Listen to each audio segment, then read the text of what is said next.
In the North African kingdom of Korea, a sniper and his partner are lying in wait for their target to appear. Both are hidden and rifles ready for action. However, when the target finally comes into sight, the sniper grows uneasy at someone he knows all too well. This sniper is none other than Chad Dalen. A flashback reveals Chad practicing his taekwondo skills, showing off various moves. In the process, he accidentally breaks his sparring partner's neck. Later, another mistake leads to him hitting his head, causing it to bleed. And his young nephew, Hoon, starts crying, but Chad reassures him, telling him he's used to getting hurt. Despite the dangerous nature of his job, Chad is a loving uncle, spending time with Hoon and teaching him judo, karate, and taekwondo. Eventually, Chad even helps Hoon earn a black belt. Hoon lost his parents in an accident, and Chad has taken on the responsibility of raising him into a strong young man. Meanwhile, Jessica, the director of John and Mark Asia, speaks at a government event. John and Mark, a top American weapons manufacturer, is in competition with Dynamic, a Korean company known for making better and more affordable aircraft. Despite this, Jessica insists that her company's Thunder aircraft are far superior and places a bid $1 trillion higher than Dynamic's. The government now faces a tough decision. Chad, who works as a stuntman, struggles to make ends meet. Hoon calls him, worried that they'll lose power if they can't pay the electricity bill this month. Chad tries to borrow money from a friend, but the friend laughs it off as a joke. Frustrated, Hoon throws Chad's liquor bottles into the trash, wishing his uncle would stop drinking. While doing this, he finds an old notebook revealing Chad's dream of becoming Korea's Bruce Lee, a dream he couldn't pursue due to financial difficulties. At dinner, Hoon is visibly upset with Chad for not quitting alcohol and working harder to achieve his dreams, though he doesn't say this directly, instead showing his anger silently. Confused by Hoon's attitude, Chad reassures him that soon, he'll make enough money to fulfill all of Hoon's dreams. He then shows Hoon an invitation, explaining that Korea's Taekwondo team has been invited to Morocco to celebrate 50 years of diplomatic relations between the two countries. Chad suggests that Hoon should go, thinking he'll enjoy it, but Hoon isn't interested. At the Korean embassy in Morocco, Go Hai, an agent of Korea's National Intelligence Service, arrives late to a meeting. She sets her files down, only to realize the meeting ended long ago. The Korean ambassador scolds her, saying no intern has ever been so careless. She apologizes, and once the other agents leave, Go Hai discreetly locks the door to begin her secret mission. She tries to retrieve a device hidden inside a clock on the wall. However, just then, an embassy agent named Kim Ho-sik enters and asks why she locked the door. Go Hai quickly replies that she was just changing her clothes. Satisfied with the answer, Kim leaves, allowing Go Hai to finish her task. She successfully retrieves the device and hides it in her lipstick. Meanwhile, Jessica asks her lawyer, Hong Subum, about the government's stance on which companies bid they're leaning toward. Hong tells her that the president currently favors Dynamic, which worries Jessica. She insists that they need to find a way to sway the government toward their company. Frustrated, she scolds Michael Almeida, the vice president of John and Mark, warning him that if he doesn't act,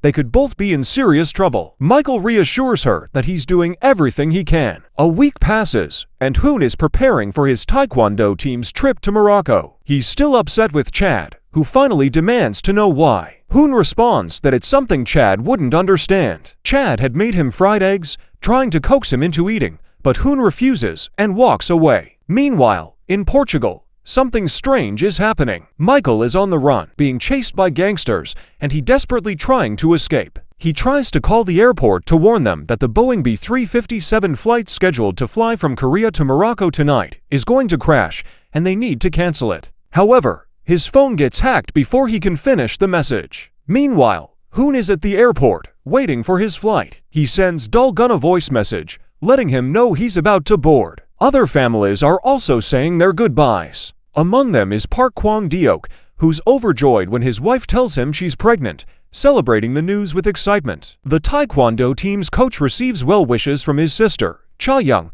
while the other kids exchange farewells with their parents. On the other side of things, Michael finally manages to make a call to the airport from a public phone. He warns an employee that the B-357 flight is going to crash and needs to be stopped. The employee is shocked and tries to pass the information to her colleagues, but chaos erupts when a fire breaks out in the airport office. Amid the confusion, a stranger attaches a small device to the employee's neck, causing her to pass out. Back on the B-357, Hoon is having fun with his friends, recording videos on his phone. He accidentally bumps into a suspicious man and drops his phone. The stranger hands it back to him and sits down, but Hoon is left feeling uneasy. Meanwhile, the plane's pilot, Kim Woogie, calls his wife and talks to her sweetly in Spanish. In Portugal, Michael is finally caught by the gangsters chasing him, who shoot him dead. Elsewhere, Hyrie, armed with a gun, makes a call and reporting that Michael has done something terrible and that all evidence has been wiped. Back on the plane, the same suspicious man sneaks into the engine area under the guise of going to the restroom. He tampers with the oxygen system,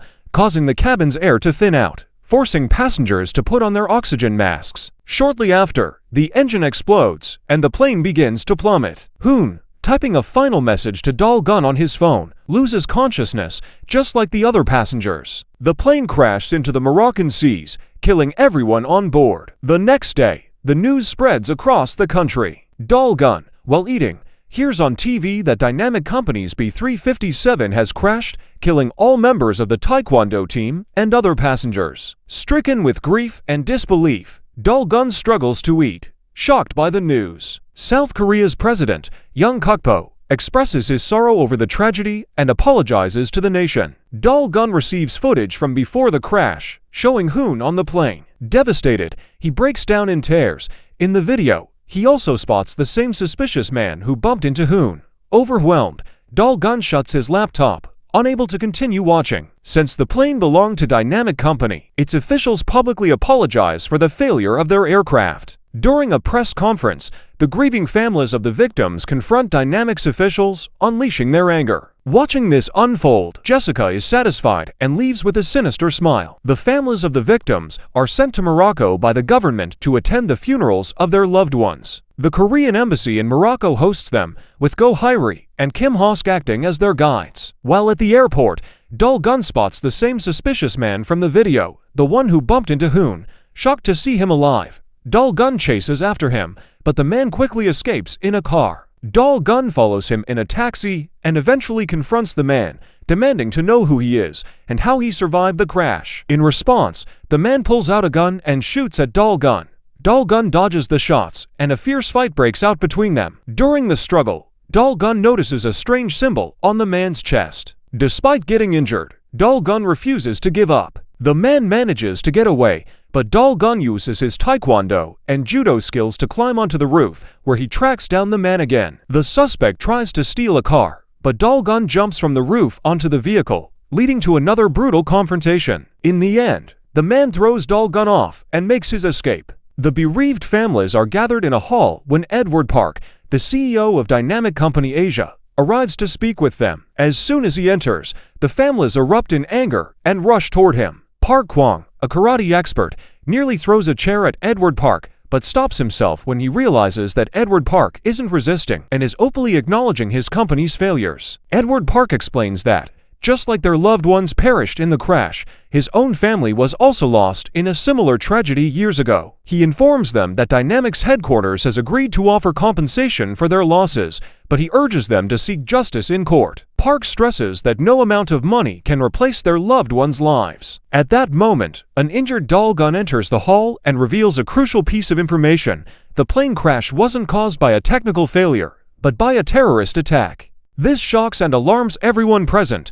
Doll Gun asks Hyrie if she remembers seeing the terrorist at the airport and if she can recall his face. He shows everyone a video on his laptop displaying the terrorist's face, but Hy admits she doesn't clearly remember the man's appearance. When they review the airport CCTV footage, they see a different person in place of the suspected terrorist. Doll Gun suspects that the footage has been altered, but struggles to convince others. Doubting Hyrie's intentions, Doll Gun follows her and eventually breaks into her home to investigate. During the search, he finds a card identifying her as an agent of the Korean National Intelligence Service. At that moment, Hyrie receives a call, and Doll Gun tells her to answer it, which confirms his suspicions that she is indeed a legitimate intelligence agent. She explains that she is in Morocco to apprehend the Korean ambassador involved in drug trafficking and has no connection to the plane crash. Doll Gun requests her help in uncovering the truth behind the terrorist attack on the plane, telling her that as an intelligence agent,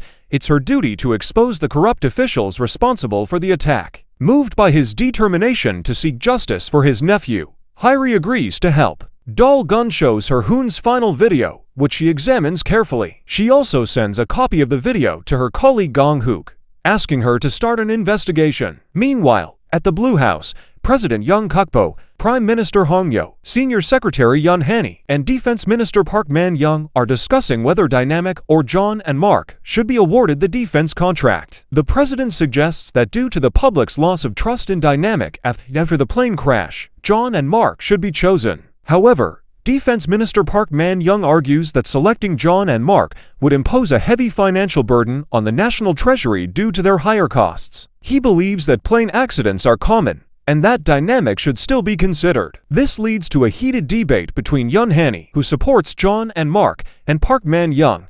In the end, President Young dismisses both from the meeting. Hyri calls her division head, Kong Jewel, and informs him that during her investigation into Michael's death in Portugal, she suspected that he didn't commit any crimes, but was actually murdered. Kong Jewel is shocked by this revelation and wants to learn more about the situation. Hyri then comforts the grieving family members and arranges for their return to Korea, for which they thank her. On the other hand, Dal-gun decides not to return to Korea, choosing instead to stay in Morocco to track down the terrorist. However, when he opens his laptop, he's shocked to find that Hoon's video has been deleted. He notices a suspicious hotel employee and chases after him. Dal-gun manages to catch up to him, but before he can get any answers, the Moroccan police arrive and arrest both of them. Meanwhile, at the NIS office, Hook is investigating Hoon's video and uses an advanced sound detection system to identify that the suspicious man was speaking Spanish. At the same time, Kim Hosk informs Hai that Dal-gun has been arrested by the police. Both head to the station where Dal-gun is trying to explain that a hotel employee stole the video from his laptop. The employee denies the accusation, and in frustration, Dal-gun grabs him by the neck. The police threaten to shoot Dal-gun if he doesn't release him, but Hai steps in just in time to de-escalate the situation. Dal-gun is released, but faces punishment for breaking the law, while the hotel employee is let go. Later, Hai visits Dr. Kevin Kim, who is conducting a forensic analysis of the plane crash. He plays sound recordings from before the crash, where the pilot, Kim Wooey, can be heard speaking in Spanish. Hai notices the pilot used code words and, after comparing these recordings to the time of the crash, concludes that it was indeed caused by a terrorist attack. As she leaves, Dr. Kevin Kim watches her with a sinister look. In jail, Kim Hosk bribes the police with £500 to have Dal-gun released. He then takes Dal-gun to a gas station and asks him to grab a drink. While Dal-gun is inside the shop, a man with a rifle storms in, threatens the shopkeeper, and chases Dal-gun. Dal-gun narrowly avoids getting shot and throws an air freshener can into the microwave, causing an explosion. The gunman is injured but still manages to run towards Kim Hosk's car. The gunman doesn't give up and keeps shooting at Dal-gun. One of the bullets hits Kim Hosk, and Dal-gun rushes him to the hospital. Doctors immediately take Kim Hosk into surgery. Meanwhile, when Hai returns to her apartment, she is attacked by a masked man, but manages to fight him off. She quickly grabs a gun and forces him at gunpoint to remove his mask, revealing that he's the same hotel employee Dal-gun had confronted earlier. She orders him to call the person who hired him to kill her. The man dials the number, and it connects to Kim Hosk's phone. Dal-gun, now at the phone, informs her that Kim Hosk was shot and is in surgery. Shocked, Hai tells Dal-gun that Kim Hosk had sent the assassin after her. Dal-gun is equally surprised and rushes to the hospital to find Kim Hosk, only to discover that he has escaped. Dal-gun and Hai quickly track Kim Hosk down and question him about his betrayal and who he's working for. Meanwhile, a sniper is positioned on a nearby rooftop, aiming at Kim Hosk to prevent him from revealing any information. Before Kim Hosk can speak further, he swallows poison and dies, warning them that the people behind the plane crash are dangerous and advising them to drop the case. Just then, the sniper opens fire, forcing Dal-gun and Hai to take cover behind a car. Hai attempts to call for backup, while Dal-gun, taking Hai's pistol, insists that he can protect them better. They make a plan to run for the rooftop, timing it during the sniper's reload. Dal-gun provides cover fire as they sprint to the next safe spot. Just as the sniper is about to fire again, a team of agents arrives, preventing him from taking the shot. By the time they reach the rooftop, the sniper has already escaped. In an unexpected twist, NIS higher-ups issue an order to search Huck's division. Officials arrive, claiming the search is part of a compliance check for privacy policies. Desperate, Hook begs them not to take a specific flash drive without revealing that it contains Hoon's video, which Hai had sent her. Instead, she claims the drive holds her personal photos. However, the officials insist they've been ordered by higher authorities to investigate everything. Elsewhere, Hai contacts Kong to inform him about the assassination attempt on her and Dal-gun. Kong advises her to return to Korea immediately and report the incident. Hai insists that Dal-gun come with her, but he's hesitant. After much persuasion, Dal-gun agrees to accompany her back to Korea. Meanwhile, Jessica invites Defense Minister Park Man-young to a party at her house. At the gathering, she attempts to seduce him, trying to convince him to approve the FX deal in favor of her company. Jessica even shows Park documents that prove his involvement in corruption, leaving him no choice but to agree to her terms. Later, Jessica hires a professional assassin named Lily, paying her millions of won to kill Dal-gun. Lily immediately begins preparing for the mission. During the return flight to Korea, there is a simulation of an assassination attempt on Dal-gun, where an attacker uses an electric device on his neck to knock him out. However, this is just a rehearsal for Lily's actual plan. The real attempt starts when Dal notices the reflection in Hai-Ri's sunglasses and realizes someone is approaching from behind. Acting fast, Dal grabs the attacker's hand, twists it, and stops the attack. The would-be assassin hides the electric device and manages to slip away, pretending to be innocent. Back in Korea, Dal-gun and Hai-Ri are met by Hook, who takes them to a restaurant. There, Dal meets Joe, a local reporter who is asked to speak with him privately. Joe is investigating the B-357 plane crash and needs Dal-gun's help to uncover the truth. They arrange a private meeting at another location, unaware that Hai-Ri and Hook are tailing them. Watching from a distance, the two women observe the conversation as Joe shares some shocking details with Dal. Joe reveals that high-ranking government officials may have been involved in the plane crash. He tells Dal that just before the plane took off, an airport employee received an anonymous warning that the plane would crash. However, before she could notify anyone, a fire broke out, causing chaos. Amid the panic, someone placed a chip on her neck, knocking her unconscious, and she has been in a brain-dead coma ever since. Joe goes on to explain that the recent government FX project is causing controversy between two companies, Dynamic and John and Mark, which could be connected to the crash. He suggests that John and Mark may have orchestrated the disaster to damage Dynamic's reputation. Hearing this, Dal-gun is stunned and starts to believe Joe's story. Suddenly, Joe gets a call from an informant claiming to have crucial information about the B-357 crash. They arrange to meet at a hotel. Dal-gun insists on going with Joe, and Joe agrees. Meanwhile, Hai-Ri and Hook continue to secretly follow them. On the way, Hook jokes with Hai-Ri, suggesting that maybe Dal-gun is more interested in men than women, but Hai-Ri disagrees. When they arrive at the hotel, Joe tells Dal-gun to wait outside while he meets the informant in a room, sharing the room number with Dal before heading in. After waiting a while with no word from Joe, Dal-gun becomes worried and decides to check on him. Entering the room, Dal-gun is horrified to find Joe brutally attacked. Before dying, Joe hands Dal a pen. Dal-gun quickly calls the police, but suddenly the assassin who killed Joe attacks him too. Dal-gun manages to fight back, and the attacker flees. Dal-gun chases after the assassin, who tries to escape on a motorcycle. Spotting Hai-Ri's car nearby, Dal urges her to follow the fleeing assassin. Despite their best efforts, the assassin gets away. By the time the police arrive at the hotel, all evidence of the crime has been completely erased. The police warn Dal-gun to stay out of trouble and then leave the scene. Dal is left in disbelief, unable to understand how the cover-up could have been pulled off so quickly. Dal-gun gives the pen that Joe handed him to Hai-Ri, who discovers a hidden flash drive inside. When she plugs it into her laptop, they uncover startling information. The drive contains details about B-357's pilot, Kim Woo-il, his offshore bank accounts, and a life insurance policy worth 5 billion won, which would be paid out to his wife, Oh Sang-yi, if the plane crashed. Hai-Ri informs Dal-gun about these shocking revelations. At that moment, Dal-gun is attending a meeting with the families of the crash victims, where they are in the process of appointing Oh Sang-yi as their representative. Just as this is happening, Dal-gun bursts into the meeting and accuses Oh Sang-yi of fraud. He reveals to everyone that her husband Kim Woo is actually alive, and that she has been faking her grief while plotting to collect a $5 billion insurance payout. The attendees are stunned by these revelations, but Sanji denies the allegations, insisting that her husband is dead. Park Kwang, known for his short temper, becomes frustrated with Dun's persistent accusations and tells him to drop the issue and allow them to grieve in peace. However, Dalen refuses to back down, questioning how long they plan to ignore the truth. In a fit of anger, Kwang uses a judo move to knock Dalen unconscious. Realizing his mistake, Kwang feels guilty and carries Dalen on his back to take him to the hospital. At this point, Edward Park arrives and decides to take Dalen back to his office instead. Edward offers Dalen a safe place to stay in his building, suggesting he remain there for a while. Dalen agrees, deciding to lay low for now. Meanwhile, Lily, the assassin hired to kill Dalen, is carefully monitoring him from a building across from Edward Park's.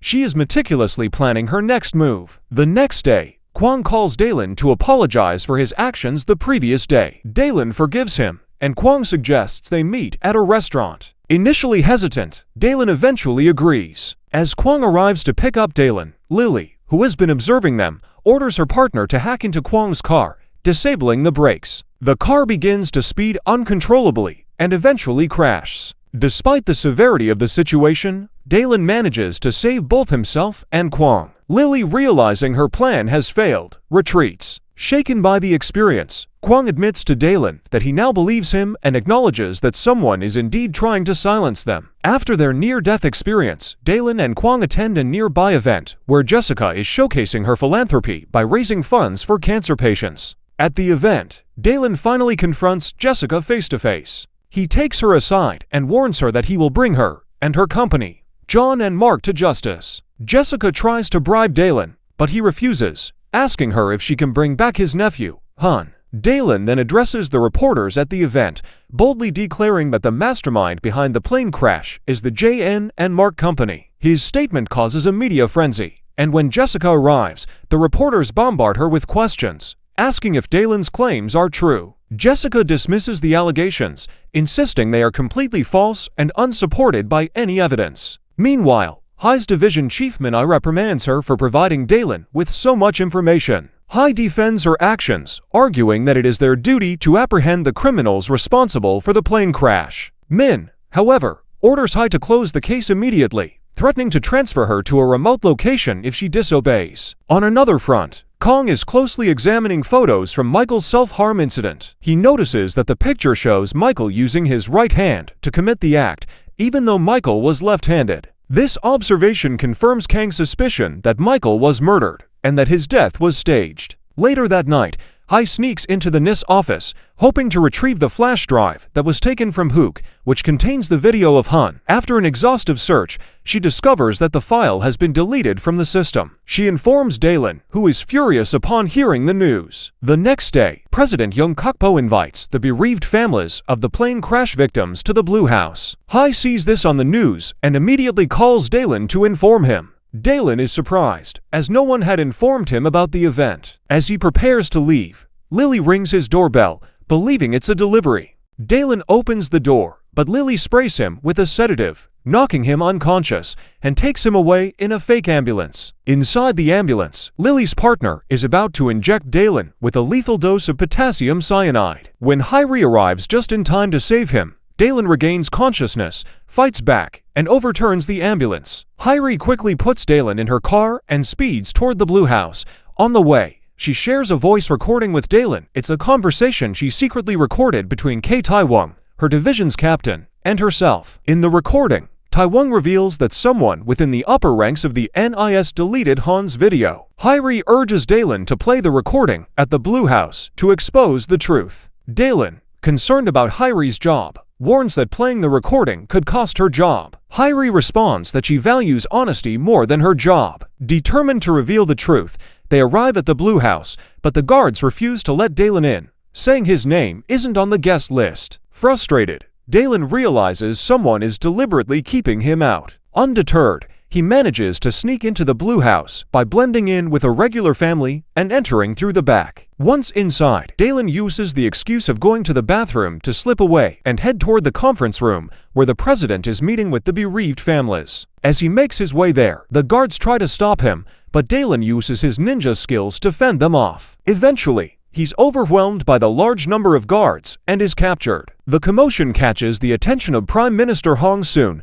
who arrives at the scene. Dalen explains that he's there to reveal the truth, and Hong grants him access to the conference hall. Inside the conference room, Dalen plays the voice recording in front of President Young Kuko and other high-ranking officials. The revelation stuns everyone. The president angrily confronts NIS director Anong, questioning how such crucial information was kept from him. Dalen then reveals that the plane's pilot, Kim Woo-hee, is alive and that the insurance money was intended for his wife, Sanji. The news causes an uproar in the hall. Overwhelmed by the exposure, Sanji pretends to have a heart attack and faints, leading to her being taken to the hospital. Later, Senior Secretary Yun Hanni takes Dalen to the NIS headquarters, assuring him that he's safe there and that they will handle the investigation from now on. However, Jessica isn't ready to back down. In response to Lily's failure, she hires an even more dangerous assassination organization to eliminate Dalen. One of the assassins enters the NIS headquarters disguised as a delivery person,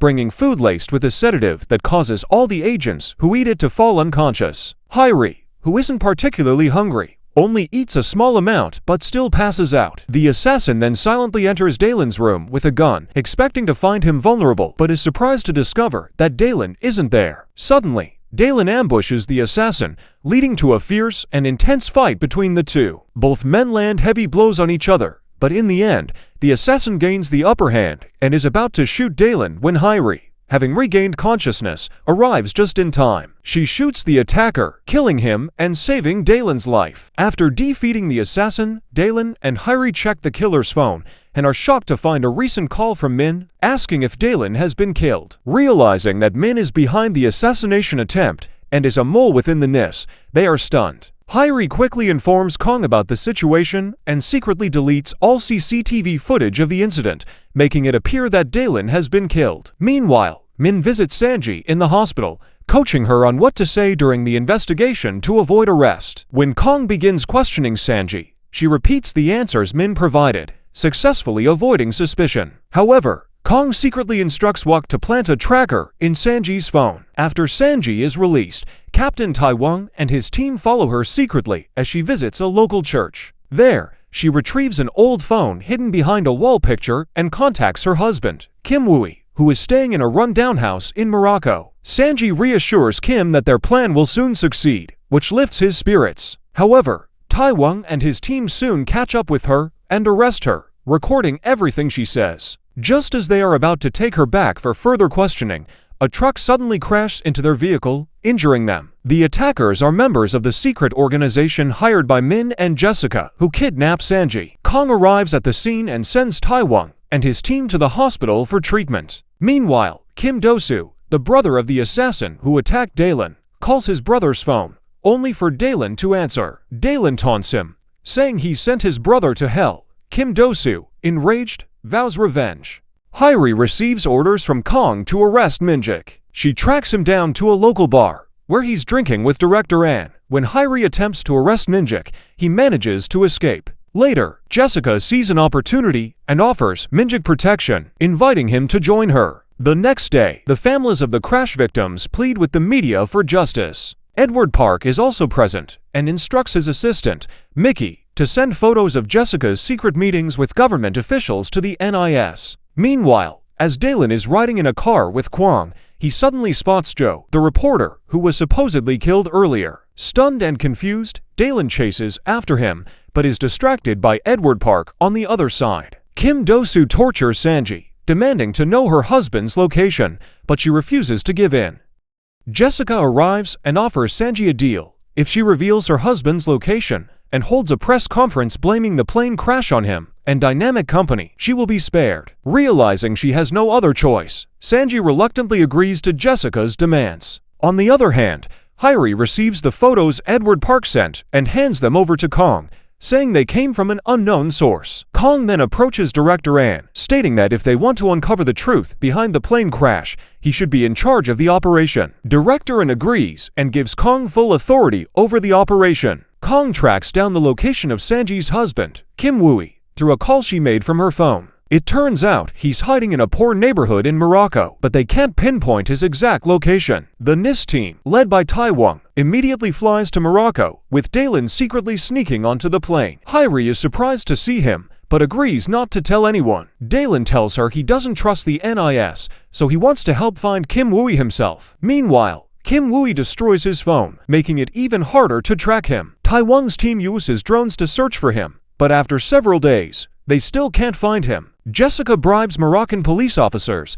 instructing them to find Kim Wooey before the NIS does. Meanwhile, Kong executes a search warrant at Jessica's house. Dalen, using his ninja skills and hiding his identity, also searches for Kim Wooey. The NIS team becomes suspicious of Dalen and starts following him. Eventually, Dalen spots plastic bottles on a rooftop, a sign that the residents are Koreans who can't drink the local Moroccan water. He quickly identifies Kim Wooey's house, sneaks inside, and confronts him, beating him up. Just then the police arrive, having tracked down Kim Wooey's location. They arrest both Dalen and Kim Wooey. The NIS agents also arrive at the scene, but fail to convince the police to hand over Kim Wooey, who is taken to the police station and imprisoned alongside Dalen. Meanwhile, Kong interrogates Jessica, presenting all the evidence against her, but she denies everything. After several hours, Director orders Jessica's release. Jessica warns Kong that she will seek revenge and that he will soon find himself in a similar situation. Later, Taiwan informs the NIS headquarters that they have found Kim Wooey and will soon begin questioning him. Jessica is distressed when she hears the news. Taiwan then manages to secure the release of Dalen and Kim Wooey from the police station, taking Kim Wooey to the Korean embassy. Hong Song and Min plot to kill Kim Wooey, with Min feeling confident about the plan. That night, Secretary Yun Han invites Director An to his home and begins blackmailing him. Min also shows up, and Yun presents evidence of An's corruption, threatening to expose it to the media unless An agrees to replace the NIS team in Morocco that found Kim Wooey. Furious, Director An leaves. Min then hires Lily and Kim Do-soo to assassinate Kim Wooey, and they head to Morocco to carry out the plan. At the embassy, Taiwan and his team begin interrogating Kim Wooey, but he refuses to cooperate, giving no clear answers. Dalen loses his temper and starts beating him, causing Kim Wooey to fall off his chair and writhe in pain. They realize he's actually a drug addict, and he starts pleading for drugs. Taiwan tries to give him a painkiller, but Dalen stops him, insisting this is their chance to make him confess the truth. This leads to a fight between Dalen and Taiwan. However, Hyri picks up the injection and tells Kim Wooey that if he doesn't tell the truth, he won't get the injection. On the brink of death, Kim Wooey finally admits that John and Mark's VP, Michael, paid him $5 million to crash the plane. Hyri immediately administers the injection, saving his life. Afterward, Taiwan's team prepares to transport Kim Wooey to the airport to fly him back to Korea. However, the Moroccan police direct them to a different route, leading them into a trap. Assassins open fire on their vehicles, killing several NIS agents. Dalen and Hyri, who are following behind, hear the gunfire and speed up toward Taiwan's team. Taiwan and his team bravely fend off the assassins, but Kim Wooey is shot in the leg, leaving him injured. Dalen and Hyri arrive just in time to help, and they all rush back to the embassy. Taiwan informs Kong about the attack and Kim Wooey's critical condition. Kong is deeply concerned. Meanwhile, Min sends his men to the embassy to finish off Dalen and Kim Wooey. Min taunts Kong, saying he's ruined his plan. Enraged, Kong attacks Min, but Director An arrives and orders Kang's arrest. Kong, devastated, asks Director An if he has also joined the ranks of the corrupt. Jessica, now freed from NIS headquarters, sees Kong in handcuffs and smiles. Back at the embassy, Taiwan and the others bring Kim Wooey inside. Taiwan calls a doctor for instructions on performing surgery. With the doctor's guidance over a video call, they manage to remove the bullet from Kim Wooey's leg, but he has lost a lot of blood. Harry recalls from the files that Kim Wooey's blood type is O. Fortunately, Dalen also has type O blood and donates some to save Kim Wooey's life. When Jessica learns that the plan to kill Kim Wooey has failed, she becomes anxious. However, Min remains confident, revealing that he has sent an NIS Black Ops team to the embassy to eliminate everyone. Meanwhile, Sanji visits the media headquarters to request permission to hold a press conference. As Kong is being taken away after his arrest, he manages to knock out the guards, steal one of their phones, and call the media division of President KPO. He tells the reporter that there are many traitors within NIS trying to cover up the plane crash and that Secretary Yun is also involved. The reporter immediately writes this down and hands the note to the president's assistant. Suddenly, Yun arrives and forbids her from showing it to the president. At that moment, Prime Minister Hong shows up, takes the note, and tears it up on the spot. Meanwhile, the press conference has already started, and Sanji places all the blame for the plane crash on her husband and dynamic company. This shocks Edward Park and causes an uproar in the media. On another front, Quas, trying to help Kong, dials a secret number that belongs to a local chicken restaurant owned by the widow of the former NIS chief. However, Min and his men are monitoring Hook's calls. She cleverly uses a code word, vagabond, which Min's men fail to recognize. Later, the assassins sent by Min arrive at the Korean embassy, pretending to be NIS agents sent to help. Suddenly, the chicken restaurant owner calls Taiwang, warning him that these agents are actually assassins. Taiwang is shocked. Director and also calls Taiwang, revealing that Dalen and Kim Woo will be killed tonight, and that if Taiwang resists, he will be killed as well. Taiwang is stunned to realize that even the NIS director is part of the conspiracy. The Black Ops agents then attack Dalen, but he fights back fiercely, capturing their commander and holding a gun to his head.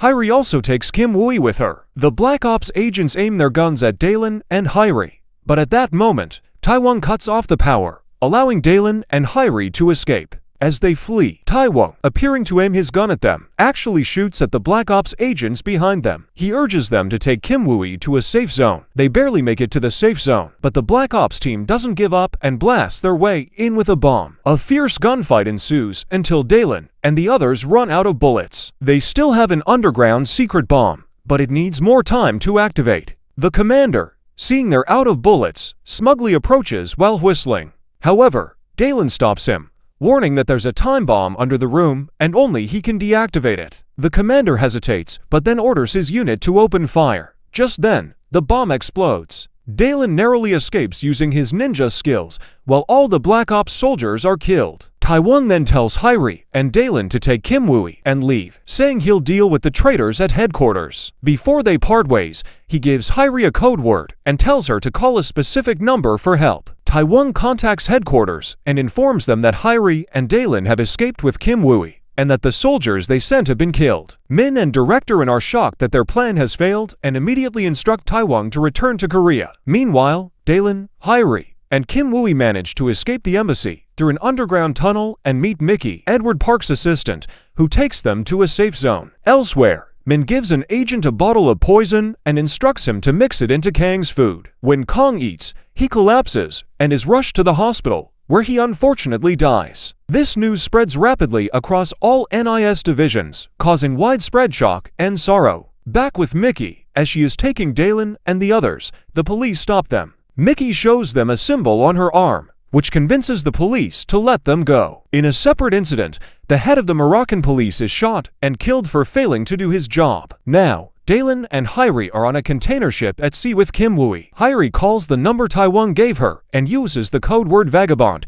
which is recognized by the restaurant owner, who then puts the call on hold. To Hyri's surprise, Kong answers the phone. She is shocked that he is alive and asks how this is possible. Kong explains that the restaurant owner had warned him about the poison and had prepared an antidote. When everyone thought he was dead, a nurse administered the antidote, saving him. Kong tells Hyri to be cautious and to keep their location hidden from NIS. Ka Jang-soo, the restaurant owner's son and an expert hacker, helps Hyri and Dalen by masking their location. He spreads false information globally, confusing NIS headquarters. Some believe they are in China, others think they are in India, and no one can pinpoint their exact location. Meanwhile, Kim Woo manages to free himself from his restraints. He grabs Hyri and demands a boat from Dalen, threatening to kill her if his demands are not met. Hyri uses the ninja skills Dalen taught her to defeat him. In the National Assembly, a bill for an extra $1 trillion passes, and the FX deal is awarded to John and Mark.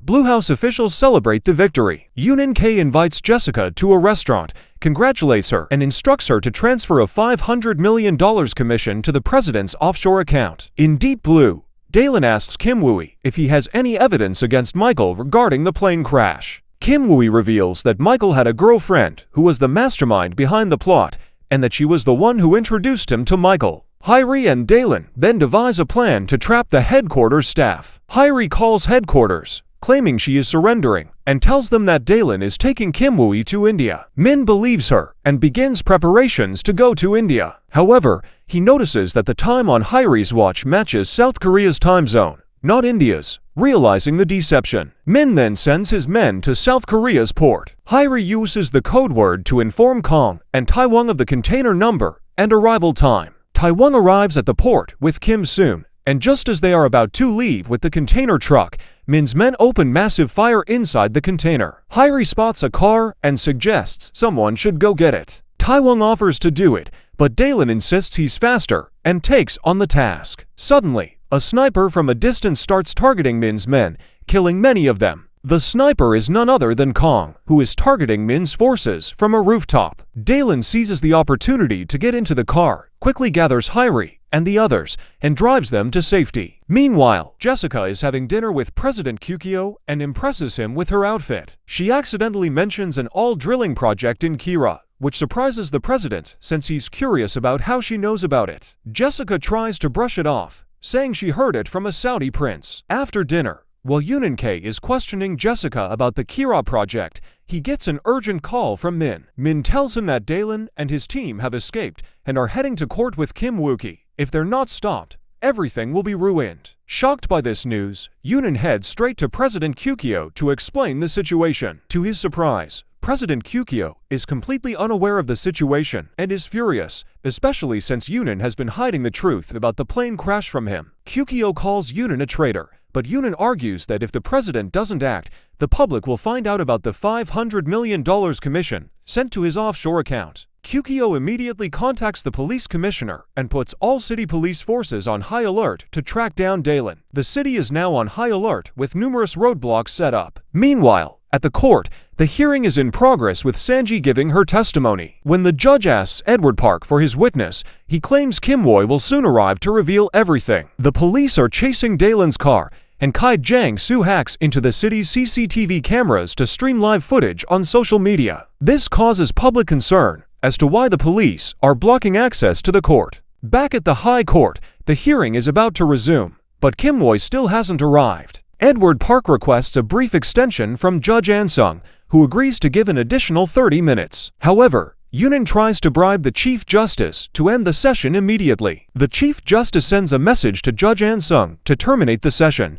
but Judge An-sung, being honest, ignores the message and grants Edward Park the extra time requested. Suddenly, Dalen's car reaches a dead end, and the police surround them from all sides. Min orders his men to open fire, but just then, a local news helicopter arrives for live coverage. Because of the live broadcast, the police can't fire on them. Meanwhile, Yoon calls the news channel owner and threatens to expose his corruption records if he doesn't move the reporters away. Fearing the threat, the channel owner tells the reporters to move the helicopter away, forcing them to leave. This gives Min's team the chance to open fire on Dalen and the others. They surrender, but Min orders the police to fire anyway. Suddenly, a man starts a fire, causing all the police officers to join in. Dalen and the others hide behind the car, which is about to explode when a truck arrives to provide cover. The truck driver tells them to leave quickly, so they get back in the car and head toward the court, but the car breaks down shortly after. They have to continue on foot to reach the court. Outside the court,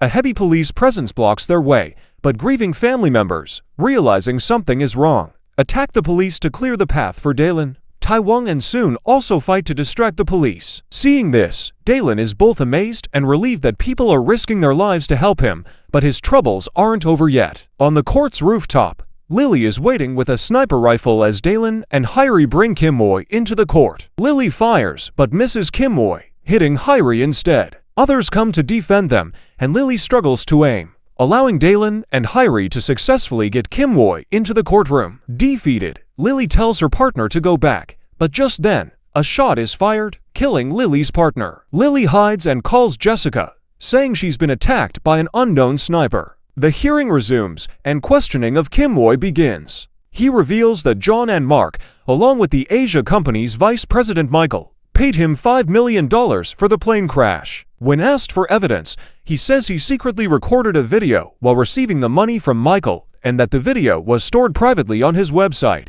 He provides the website name and password, and when the website is accessed, the video is found and played, showing Michael handing money to Kim Woy. The footage also reveals Jerome, the terrorist who sabotaged the airplane engine. This shocking revelation stuns everyone in the courtroom. The court hearing wraps up, and Judge Ansung delivers the verdict. He announces that Dynamic will be fined $10 billion for failing to ensure the plane's safety. Edward takes responsibility and agrees to the compensation. The judge also declares John and Mark as criminals involved in the incident and orders their officials to be summoned.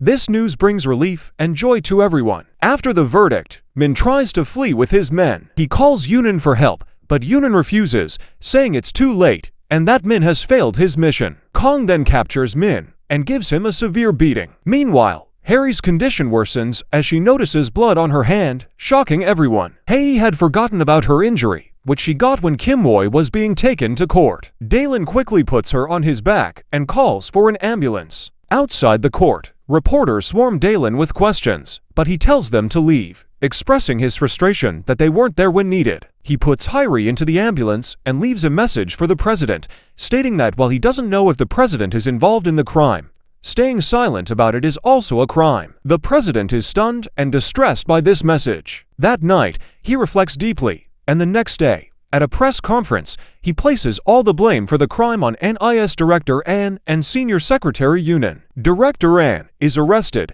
and Yunin commits a shocking act in his car. Jessica is furious upon learning that the court has ruled against her company. She tells Hong Sheng it's impossible for her company to lose the case since she had given the president a $500 million commission. Hong Sheng, however, secretly records this conversation. Later, at a press conference, Jessica expresses regret over the plane crash and promises compensation to the victims' families. However, the families show her posters of their loved ones, insisting they want their loved ones back, not money. Suddenly, photos and videos of Jessica in a romantic relationship with Minister of Defense Park Min-young go viral on social media, revealing she used him to secure the FX deal. Jessica feels extremely embarrassed, and during the live press conference, the police arrest her. Meanwhile, Kim Woy and Sanji are being taken to jail. Kim Woy tosses a paper to Sanji, who reads it and becomes very happy. The paper contains a secret that neither of them had revealed in court, helping Sanji secure her release from jail quickly. Jessica is eventually transferred to jail and calls Lily, asking her to send a message to John and Mark's headquarters in America. Lily is initially reluctant to help because Jessica's accounts have been banned, but Jessica provides Lily with the details of an offshore account, convincing her to assist. On the other side, Hei receives a warm welcome at the NIS headquarters for solving the case. Everyone applauds her, but she feels somber and goes to pray for the agents who died during the mission. Then, Dalen receives an unknown message on his phone. When he checks it, he finds Lily sitting in a car. She tells him that if he wants to know the real mastermind behind the plane crash, he should talk to Jessica in jail. Dalen is surprised by this information and, along with Hyrie, visits Jessica in jail. Jessica claims she wasn't involved in Michael's murder and explains that, although Michael was behind the plane crash plan, she only found out about it after the crash happened. She had warned Michael about the serious trouble they were heading into and insists that the crash was not her plan. She was focused solely on the FX project. Jessica suspects there might be an even bigger mastermind who funded Michael's plans and mentions that Michael's girlfriend was very close to him before the crash. She concludes that what they believe to be the truth might not be the whole truth, and the real mastermind could be someone else. This leaves Dalen and Hyrie puzzled. Meanwhile, Smee is hiding out and frequently checking her account balance, which still hasn't shown any incoming funds. She calls an unknown number and threatens to reveal everything unless $20 billion is deposited into her account within 3 days. Kim Woy is arrested and placed in a mental hospital due to his drug addiction. Hyrie and Dalen visit the hospital to question him, only to discover that Jerome, the terrorist behind the plane crash, is in charge of security there. Jerome warns Kim Woy that if he reveals anything to Dalen and Hyrie, he will be killed. Later, Hyrie and Dalen visit Kim Woy in his cell. Kim Woy is terrified and unresponsive, pleading for help in a trembling voice. Just then, a security guard arrives to take Kim Woy away. As he's being taken out, Kim Woo shouts that R is in the hospital and will kill him. Hairi and Dalen suspect that Kim Woo's fear might be a delusion due to his mental state. In a surprising twist, it's revealed that Yunin, after a failed attempt at self-harm, was rescued and is now alive in a hospital, connected to an oxygen tube. The rescuer turns out to be Prime Minister Hong. Hong explains that he saved Yunin because he still needs him to access files that could expose the president. Yunin is astonished that Hong has been manipulating him and the president for so long. Yunin provides the password for the files and tells Hong he's the worst person he's ever encountered. Hong responds that he's just a patriot. Hong then calls Dalen and the bereaved families to the Blue House at a press conference. He plays a voice recording of Jessica revealing a $500 million transaction to the president's offshore account, Deep Blue. The media is stunned, and the news spreads rapidly. President Spio is furious and views Hong as a traitor. Hong apologizes to the bereaved families and expresses regret for not helping them. Later, Spio visits Yunin in the hospital. Although Yunin is actually awake, he pretends to be unconscious. Spio, emotionally holding Yunin's hand, says he wishes Yunin hadn't associated with such bad people. After Spio leaves, Yunin becomes emotional and starts crying. Meanwhile, Hairi's leg injury is still troubling her, and she's having difficulty walking. Seeing this, Dalen carries her on his back and takes her home, and their bond seems to grow stronger. The next day, President Kpo and Prime Minister Hong have an angry confrontation in the presidential office. They decide that parliament votes will determine who should resign from their positions. That night, Hong invites the bereaved families of the plane crash to a hotel, telling them they'll soon see Spio in jail as revenge for their losses. Dalen protests, accusing Hong of using the situation for his own political gain to become acting president. Hong falls silent, and the families look at him suspiciously. Meanwhile, assassins are after Smee. She narrowly escapes and calls Dalen for help, revealing that she knows a secret, which is why the mastermind behind the plane crash wants her dead. Dalen is shocked and rushes to her location. When he arrives and alerts the police, he spots Jerome, who immediately opens fire. Dalen uses his ninja skills to dodge the bullets, leading to a fierce fight. Amid the chaos, another assassin fatally stabs Sanji in the neck. When the police arrive, Jerome and the other assassins flee. Dalen rushes to Sanji, who is dying. Before she dies, she draws a symbol with her blood on the floor and tells Dalen that Samuel is the mastermind behind everything. The police arrive and, mistakenly thinking Dalen is the killer, arrest him. Later, Hairi goes to the police station to get Dalen released, explaining that NIS wants to question him based on Sanji's information. NIS begins an investigation, trying to find someone named Samuel, but coming up empty. While showering, Dalen tries to complete the symbol Sanji drew and recalls seeing the same symbol on Jerome's chest. Excited, he rushes out of the bathroom without his clothes, creating an embarrassing situation with Hairi. Dalen later shares the symbol with the headquarters, and Kong conducts research, discovering that it belongs to a terrorist organization in East Asia, though they have no information about the leader. Meanwhile, Jerome is torturing Kim Woo in an abandoned factory. Dalen and Hairi visit Jessica again, asking if she knows anyone named Samuel. Jessica says she's heard the name, but doesn't know who Samuel is. She asks for their phones and sends a message to Lily to find out more about Samuel. Later, Dalen tells Hairi he wants to meet with President Kukpo. Hairi arranges an appointment through the president's assistant, but Kukpo refuses to meet. As Kukpo leaves the Blue House, Dalen intercepts him and insists they need to talk urgently. They go to a secluded spot where Dalen reveals that Kukpo might be being framed, and that the real culprit could be someone else. This revelation surprises Kukpo. Yunin, still hooked up to An4, goes to the NIS office to finalize the investigation. He quickly writes down the ID and password for the offshore account and gives them to Taiwan, showing his frustration with the situation and his desire to see the case resolved. Meanwhile, the parliamentary vote concludes with President CW being removed from office. NIS Director N and Defense Minister Park Man-young are also legally arrested. Yunin watches all this unfold on TV from his hospital bed. Protests erupt across South Korea with lanterns being lit. Unable to handle the pressure, Kukpo starts to take poison in his car, but then remembers Dalen's words and throws the poison away. Kukpo calls Dalen and invites him to a private meeting. When Dalen arrives, Kukpo apologizes, expressing regret for not listening to Dalen sooner, which could have exposed the truth earlier. Dalen is frustrated, feeling that earlier action could have made a difference. Kukpo offers to help with the investigation and tells Dalen to reach out anytime. As Dalen heads back, he receives a call from Edward Park asking him to come to his office. Upon arrival, he is greeted by Mickey, which triggers a realization for Dalen. He recalls that Kim Woo and Jessica mentioned Michael's girlfriend was Asian, and Mickey is also Asian. When Mickey serves tea, Dalen notices a symbol on her arm that matches the terrorist organization symbol. This revelation exposes Edward Park as the true mastermind behind the plane crash, and Mickey as the person who was behind Michael and killed him. Dalen confronts Edward, asking if he is Samuel. Edward confirms he is indeed Samuel. Dalen demands to know why Edward committed these crimes,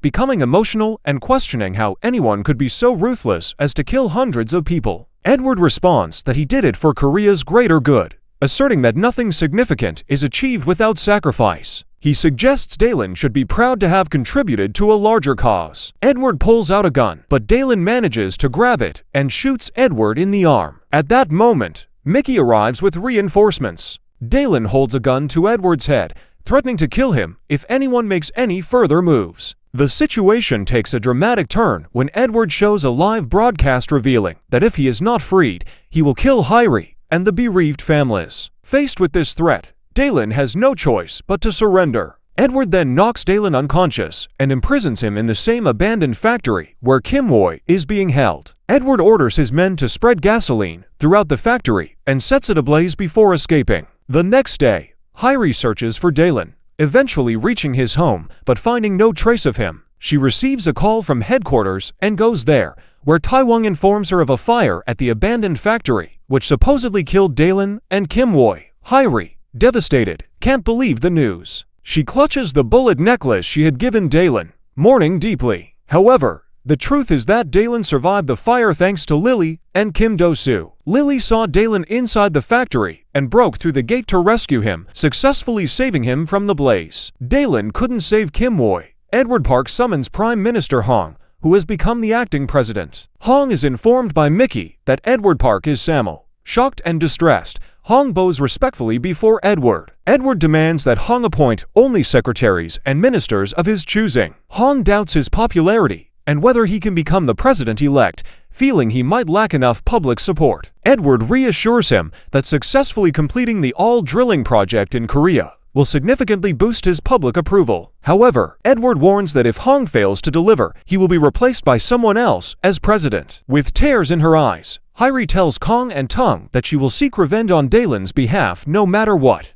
Dalen, now safe, asks Lily and Kim Do-soo to keep his survival a secret. He doesn't want anyone to get hurt in his quest for revenge, especially Hyrie. He also asks how much they would need for their help, but Lily and Do-soo laugh it off, saying he can't afford their services. Dalen then calls Kukpo and requests money. He visits Kukpo at his private residence. Kukpo is astonished to see him alive given the news of his death. Dalen explains that he vowed to stay alive until he brought justice to the wrongdoers. Kukpo gives him the address of an offshore account and tells him to take as much money as he needs from there. Later, Jessica calls Lily, asking if she has completed her task. Lily informs Jessica that Samuel is actually Edward Park, leaving Jessica stunned. Lily then tells Jessica that a wealthy client has bought her services and she will now be working for someone else. Jessica pleads with Lily to do one last favor and speak with the head office in America on her behalf.